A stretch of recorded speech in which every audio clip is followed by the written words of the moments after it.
Stay tuned. We will be live in 5 minutes.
All right, the mics are on.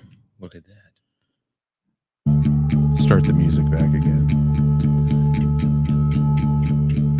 Okay. My styrofoam head's getting into it too. You know, I like this music. I really do. I don't know why. I do not know why.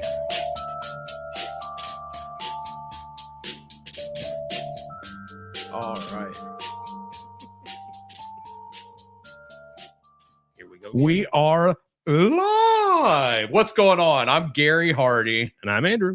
And we are with Bruner's Lawn and Services coming to you with Bruner's Bits Live. But you can hear us this time, I But think. you can hear us. Last time our mics were a bit jacked. Actually, it wasn't even the mics. We were running off camera because my silly booty didn't fix the Sounded like we were in a thing. tin box. Right. So with that being said, today, folks, we're going to talk about how everyone makes mistakes.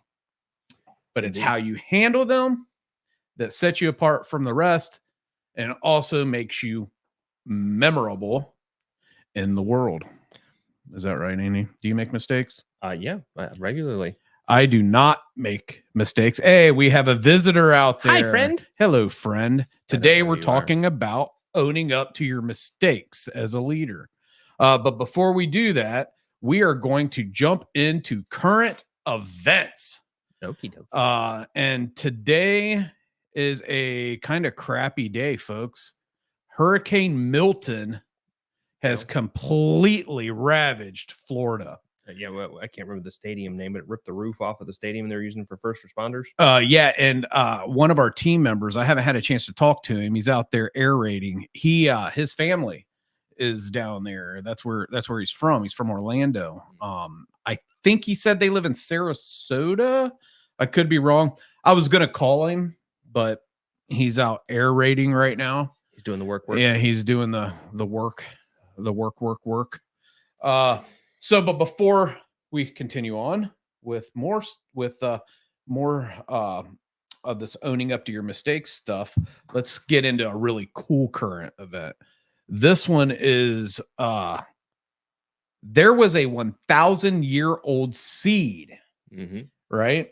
And I found this on the Good News Network. Huh? Found in a cave in the 80s. Yeah, I know. I like this news channel that I found, the Good News Network. But in an astonishing discovery, this 1,000-year-old seed that was unearthed north of Jerusalem has grown into that very large tree, 10 foot tall at this point.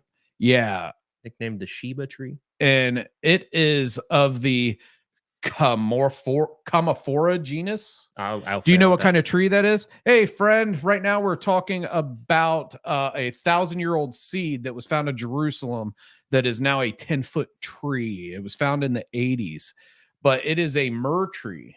It's in the same family. Yeah, it's the same family, but this tree doesn't have a scent. And since we have a visitor, this is the tree that we're talking about, and that is the professor that found it. This tree.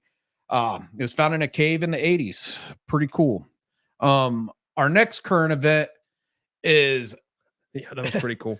There was a passenger, I think it was out in California, from Vegas to I can't remember where it was going. Monterey. She wasn't a pilot, but their pilot had a cardiac arrest, and by talking to the tower, this lady with no flight experience actually landed.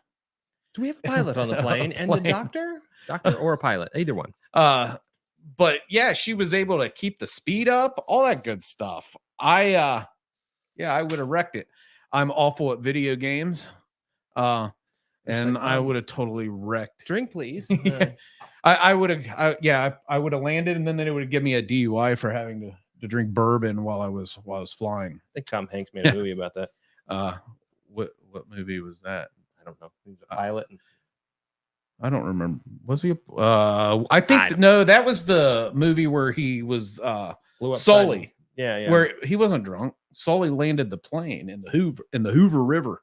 There you go. I think that's what it sounds is. right. Something like that. Not the Hoover River. That's stupid. Whatever river it is in New York City. I'm a moron. My dad, if you're watching this, I'm sorry. My dad lives in New York City. But anyways, let's get to the core of all of this episode. This episode is about owning up to mistakes as a leader. And I think the first benefit of owning up to a mistake when you're a leader, and the benefit is it gives you a bit of mental relief. Well, yeah, I mean, no sense in stressing over it. Rip the Band-Aid off, get it done with. I mean, it does make things a little easier to just get it done and get the problem solved. Well, when you get it off your shoulders, you don't go to bed with guilt. Mm. And that's awful. I don't sleep well enough as is. Yeah, right. But here, I got a question for you, Andy. But what if you apologize to somebody for making a mistake and they don't accept your apology? And our one viewer out there, if you want to post in the comments, what do you do if you make a mistake and you apologize and the person doesn't accept your apology? We're interested in it. But Andy, what do you do? Depends on the situation. I don't know. I mean, okay, fine. I'm sorry, and then just continue on. Or if it's one of my friends, I might throw things at them. Well, my take is that if they don't accept your apology, that's their problem. That's not yours. If you owned up to making a mistake and you apologize, that's on them if they don't accept it. It's You're using your hand to cover your your beverage. Just nondescript water. Blue can of caffeination. I'm not going to say that it's Spindrift or anything. What is that? It is a carbonated seltzer water. Ew. I like seltzer waters. They're yummy. But flavoring. But yeah, if somebody doesn't accept your apology, nothing you can do about it. There's nothing you can do about it. It's on them. But you have to apologize sincerely. And then if you get it off your chest and you apologize sincerely, then you can just move on and let it be. Indeed. What do you have next there? You're clicking something. I'm clicking something. What am I clicking? I don't know. I'm clicking this. Oh, there we are. The next benefit to admitting your mistakes is it builds trust and credibility with your clients. Oh yeah, I would much rather knock on a door and admit something was damaged or the happenstance, rather than getting a phone call 2 days later because they've called the property manager or the owner of the property, and then I get angry email and pissed off people when I could probably just get the problem fixed in a shorter amount of time. Yeah, I make a lot of mistakes. When I admit it, it does give me lots of mental relief, and I don't know if it builds credibility and trust. I would think it does. I'm going to be a humble guy and say I would think it does, but I'm not going to say for sure. I'm not going to be so confident to say, oh yeah, when I screw up and I admit it, people trust me more. But I would like to think that is the case. I mean, when, like, say we screw up an irrigation job, which we had this year, our mowers ran over an irrigation head. Yep. We replaced the head, didn't charge them for that one particular head. We could have. They would have not known the difference, but we didn't because it's not ethical. But it builds trust when we do that stuff because they know that we're not going to kind of shiest them over. They know that we're going to do what's right for the client. Right. And I like being able to call the property managers and go, well, this happened. It's already fixed. Just keeping you abreast of the situation. It also, so our core values are we serve our clients and our team with integrity, dependability, and respect. You're not dependable when you don't have integrity if you lie. So if you screw up, own up to it. It builds that trust. We have some property managers that they know if they call us for something, we're going to tell them how it is. And sometimes we don't take the job. Yeah. And I will tell you, I've screwed up a lot here lately. You'll have that sometimes. I have a big mouth. Please don't say. Anyone that knows me knows I'm really good about not thinking before I speak. It's one of the things. Vomit. Yeah, I'm working on it. I'm working on it because my heart can't keep up with my mouth. And I kick you under the table. Like, Lots. But sometimes you just tuck tail. Oh, indeed. Sometimes you just, you know what?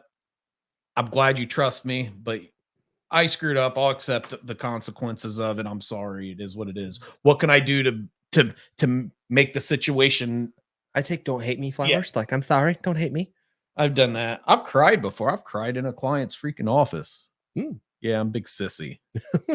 You were just scared they were going to beat you. I think I was more scared I was going to lose the business. Well, yes. Hold on. I got a cough. All right. I'm back. Didn't want to cough in your ear.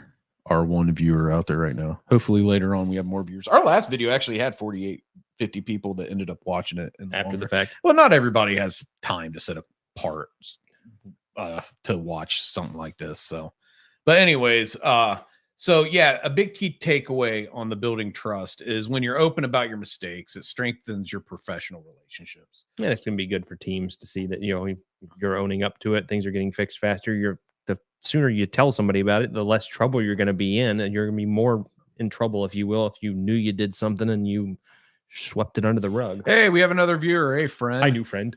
Right now, we're talking about how when you own up to your mistakes, one of the benefits is it builds trust and credibility with your clients. And the takeaway from that was when you're open about your mistakes, it can help strengthen your professional relationships. But we are now going to move on to the third benefit of owning up to your mistakes as a leader, and that is your growth and learning. I kind of jumped the gun with my last statement. I'm sorry. You did, Andy. How dare I? Sorry, he didn't read the memo. I was reading it ahead of time. Yeah, I have a little prompt thing. We're not reading it. I am occasionally looking at the TV because I'm a rookie at this. Yeah, that's where I all have of our a minion on are. top of the camera that I'm supposed to be looking at, but the movement over here is like squirrel mode. So the third thing, like we said, is when you own up to your mistakes, there's a lot of growth and learning that goes on with that. Mm-hmm. It helps your team when as a leader you own up to those mistakes. It helps your team learn how to problem solve. Right. And when I make a mistake, especially with like doing proposals or anything like that, if I say, oh, it's going to take you 8 hours, it's kind of a 50-50 shot. Sometimes like that didn't take nearly as long, or that took us way longer. What were you thinking? And that's the thing with training. Yeah. So when we make these mistakes, it turns into training curriculum. Mm-hmm. Like when new guys blow grass into a mulch bed that was just freshly mulched, we have to go to the property manager and say, oh boy, we screwed up. Well, new guy plastered 3 cars with grass. I'm so sorry. Here's car washes. But then what happens is when you make that phone call in front of the team member, sometimes they can see like, oh my gosh, what I just did caused a lot of stress for somebody that I like. Andy's getting yelled at because of what I did. And then you show them, hey, we spent $500 on these chute blockers. Hit the button or pull the lever. Sorry, I'm in the office too much. I'm too separated from field. We had them. We were right. We had button operated ones at one point. Yeah, we did. And they did not last very long. So, but with problem solving skills, for me, when I screw up, like, so me not shutting my mouth cost us a contract. I'm not going to take full blame, but I will say that I might have been the straw that broke the camel's back. Yeah. What I learned from that is to shut up and let you handle it. I'm just too passionate. The delivery is different, and I think that's the main thing. It is. I've worked on it, but I'm so brash. I have a really bad problem with just calling it as I see it, but not using the best words. Yeah. What I always say is the content's right, the delivery's incorrect. So what I learned from that, hey, we got another visitor. Hello, friend.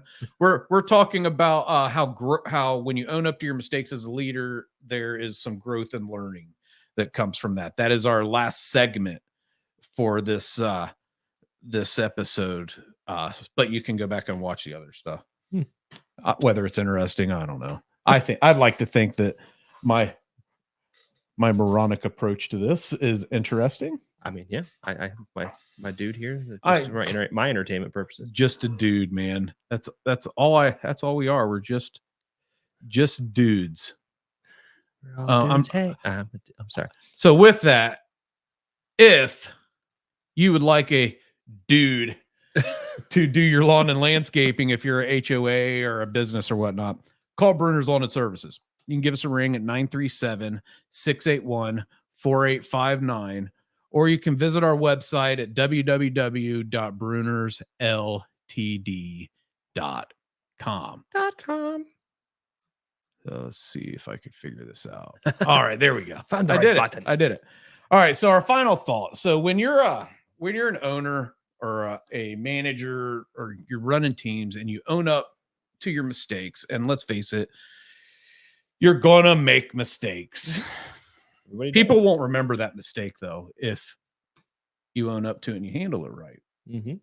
Sometimes you got to sit back and think to yourself, will people remember this 5 minutes from now? If they will, you handle it. Right. Will they remember it 10 minutes from now, half hour from now, a day from now? Yeah. As you start getting further and further to a day from now, a week from now, it kind of changes your approach. And you really, it's okay to just say, you know what, I screwed up. And people will forget that you screwed up, but they will remember how you made it right. Exactly. How you fix this, fix the issue. So if you are a business owner and you are, or a residential client or just somebody watching this right now, did you by any chance learn anything? Let's add this. Did you learn anything? Did any light bulbs go off? I love this picture of Larry. That's the best. That's the Larry. That's the Godfather. But if you learn something, comment below, or if you see us regularly and you're just a supporter, tell me. There you go. Give me or Andy some criticism. I'm good at getting yelled at. Yeah, we like criticism. It's one of my favorite things when people tell me I suck. Also, if you're a networker and you want to get out and do some networking, go to Miami Valley Business Memo.com. It's actually www.mvbusinessmemo.com. My buddy Max puts out an awesome memo. This memo gives like the networking events and stuff that's going on. And right now on the last memo I saw, there is a read between the wines with the Junior League of Dayton. Do you know what the Junior League of Dayton is? Nope. It is a female volunteer organization. So on October 15th at the PNC Arts Annex from 6 p.m. to 9 p.m., you can enjoy an evening of trivia, wine flight, silent auction. It's just a fundraiser, $50. Check it out. Another thing is, are you familiar with the PRSA? PRSA? It is the Public Relations Society of America. So Max tells us on October 17th from 9 to 12 at the Dayton Metro Library, the downtown branch, there is a PRSA, a Public Relation Society of America event. This event, it will connect you with local media professionals and hear about the future of public relations in the Dayton area and their media day. There is a $35 fee for members, $45 fee for non-members. Hello, we got people on here. Oh, hey, how you guys doing? Hi, friends. They're going to run now. They're going to leave. Every time I say hello, they're going to leave. But with that being said, there's also the Heart of Centerville. Indeed. Every Friday morning at the station house at 8 a.m., you can join all the local businesses in Centerville for some coffee, some leadership, some training. My mom, she just commented, "Hi, Mom." I'm here too. You're mean. You better say hi to Andy, Mom. But there's also every Tuesday at the station house is my Game Changers B&I group. B&I is Business Networking International. That is where you can network with local business leaders. And my mom said, "Hi, Andrew." But B&I is where you can network with local business leaders. We meet at 7:30 a.m. Very cool. So, folks, we started this show last week. It sucked of audio. This week, I think, was a bit better. The audio is better. Since my mom's on there, hey, Mom, how's the audio? And be honest, if it sucks, tell me. But anyways, we got that figured out. But next week, I'm not going to be here. I'm going to Louisville for a trade show. But we got a treat for you. Oh, God. We started this podcast about 3 years ago. This is like our 5 millionth rendition. And you and I did an episode in the first year. And I'm going to air that. Oh, God. Oh, okay. Yeah. I have the, pardon my language. I have the gelled hair, the shaved part. You had a beard down to your chest. Yeah. So that's what we're going to talk about next week. Oh, Mom said it's actually good. Awesome. That's this $500 Roadcaster processor that I bought. But anyways, so check us out next week. We're going to have a little commentary and whatnot. We're going to go over this old episode so you can laugh at me. And then I'll be in Louisville getting some education on customer service. There you go. So, folks, thanks a lot for joining us. Thanks, Mom. We appreciate you. Hi, Judy. Bye, Judy. At Burners Lawn and Services, we serve our clients and our team with integrity, dependability, and respect. And what matters at Burners, Andy? Satisfaction matters. Satisfaction matters. That's right. All right. So you guys have a great day. Enjoy life. Be kind to someone and peace out. Bye-bye.